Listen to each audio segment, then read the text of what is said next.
presidente Salgado hoy día ha dicho de que no tiene plata, que incluso sí, ella es un está hombre dispuesta... pobrísimo, por eso se atiende en la clínica San Felipe, ¿no es cierto? Por eso tenía una suerte de bazar de artículos de publicidad para la propaganda de la campaña de Keiko Fujimori en el propio penal de Dinoes. Pero parece que... Por eso ha vivido en el Japón, en uno de los barrios más lujosos del Japón, en este terreno, y se fue con 45 maletas en un avión. 45 maletas es la versión que consta en este viaje oficial a Brunei, que terminó en Tokio y en renuncia por fax. Lo curioso... Entonces además, usted no le cree que no tiene un centavo. No, yo qué le voy a creer, hágame el favor. Es decir, de la investigación que hicimos en el Congreso, el señor Fujimori, el grupo Fujimori, no el gobierno, el grupo Fujimori, se levantó más de 2.000 millones de dólares. ¿Más de 2.000 millones? Así ¿Toda la es. familia Fujimori? Así es. Incluyendo donaciones para escuelas de los japoneses, manejo de ONGs que tanto critican, etcétera, ¿no es cierto? Y está prófuga su hermana, Juana, su cuñado, que era el embajador en el Japón y el que manejaba las cuentas. No se han entregado. El señor Fujimori tampoco ha demostrado arrepentimiento en eso, en buscar colaboración de que se entreguen personas que están buscadas por la justicia, o que se ubiquen los cadáveres de personas que han sido muertas por el destacamento Colina, no por el grupo Colina, por el destacamento militar Colina, que era una unidad militar de la Fuerza Armada que operaba originalmente bajo orden del Servicio de Inteligencia del Ejército, del Servicio de Inteligencia Nacional, y que habitaba el mismo local donde vivían Fujimori y Montesinos, separados por un corredor, uno en una esquina y el otro en la otra, en el medio las salitas de las filmaciones de los Vladivideos, y en las instalaciones el grupo Colina. Y mire, en América Latina este no es el primer caso. El primer dictador extraditado en América Latina fue el general Luis García Meza, que dio un golpe en 1980 para impedir que asuma la presidencia el doctor Hernán Siles Suazo. En ese golpe se asesinó al diputado Marcelo Quiroga, uno de los más brillantes diputados bolivianos. Se intervino una casa donde estaba la dirección del MIR, de donde provendría Jaime Paz Zamora, posterior presidente de Bolivia, y se mató a toda la dirección menos a una mujer, ¿no es cierto? Hubo compromiso con tráfico de drogas, recordemos el avión presidencial aquí, recordemos el barco cargado con drogas. ¿Sabe cuántos años le pusieron a este señor? ¿Cuántos? 30. ¿Y se lo trajeron de Brasil. ¿Y se cumplió la condena? En 95, sigue preso. Sigue preso. Sí, y tiene, ¿sabe cuántos años? 83. O sea que... Entonces, no es el único caso. Mire el caso argentino. Está Luis Videla. Luis Videla acaba de ser condenado en julio pasado, ¿no es cierto? Acaba de ser condenado por el secuestro y la entrega de niños, de bebés, de las personas que eran torturadas y asesinadas en la escuela de la Marina, en la ESMA, en la escuela mecánica, ¿no? Tiene hoy día no 83, sino, si no me equivoco, 87 años, está cumpliendo una condena que se le acaba de imponer nueva de 50 años. Y bueno, él creo que va a morir en la cárcel. Son crímenes atroces, ¿correcto? ¿Qué son los crímenes de la Cantuta y de Barrios Altos? ¿Qué es ametrallar una pollada con niños dentro?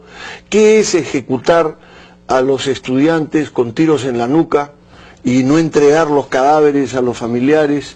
Entonces, aquí hay un tema ético de fondo. Entonces, y antes de que usted continúe con sus argumentos, le quiero preguntar algo que dicen los seguidores de Alberto Fujimori. Para empezar, están diciendo en estos últimos días que por qué no se pidió lo mismo a los terroristas que se indultó. O sea, por qué los terroristas, por ejemplo, no pidieron perdón por todo el año y por todo ¿A qué terroristas se indultó? Discúlpeme. Claro.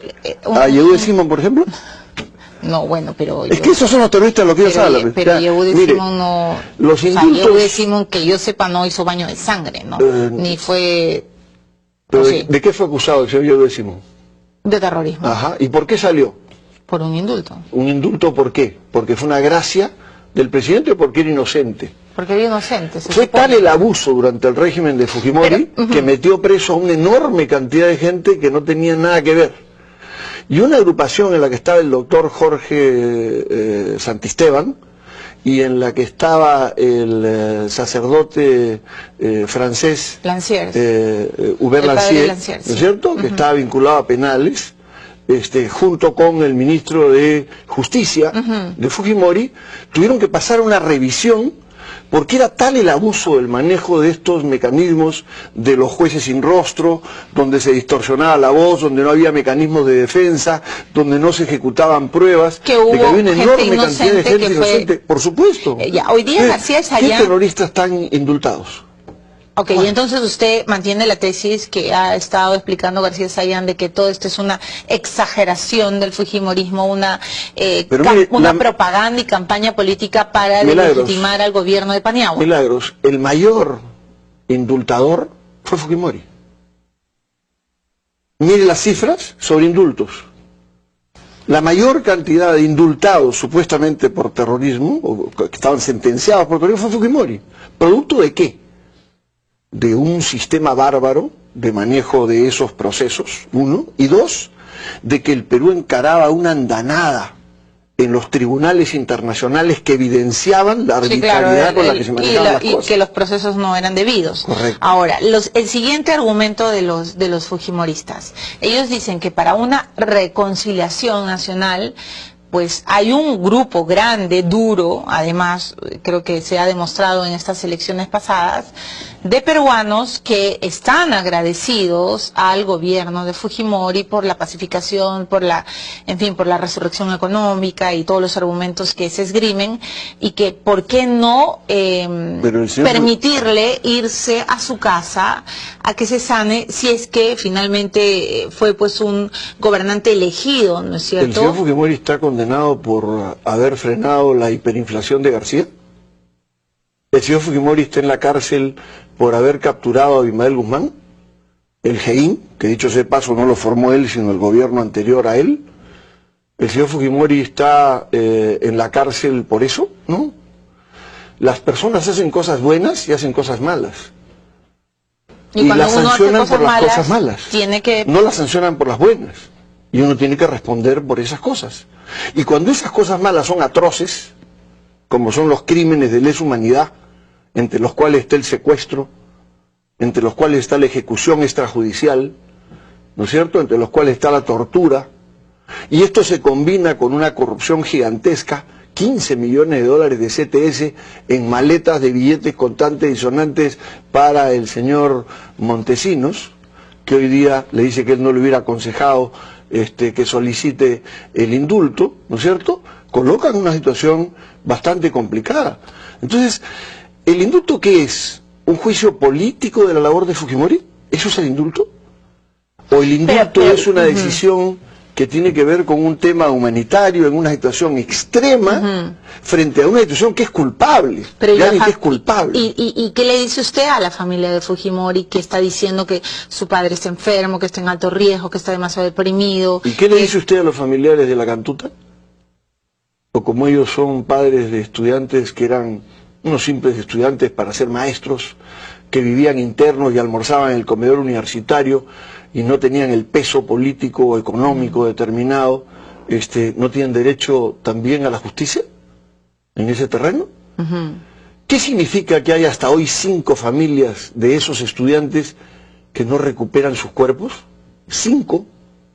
Una de ellas ha recuperado una parte del cráneo de su hijo. Sí, es el resto nada. No, sí, es terrible. Entonces, estos son temas que también hay que evaluar. Congresista Díaz Canseco, ¿qué va a pensar usted del presidente Ollantumala si es que le da el indulto? Yo creo que si Ollantumala da el indulto, primero viola la ley. Viola una ley que además votaron entusiastamente la señora Chávez, la señora Salgado, la señora Hildebrand, ¿no es cierto?, en 1995, y que firmó el señor Jaime Yoshiyama, ¿no es cierto?, diciendo que el indulto no era viable para los responsables de secuestro agravado. Es decir, han descubierto, ¿no?, décadas después, que es una ley inconstitucional.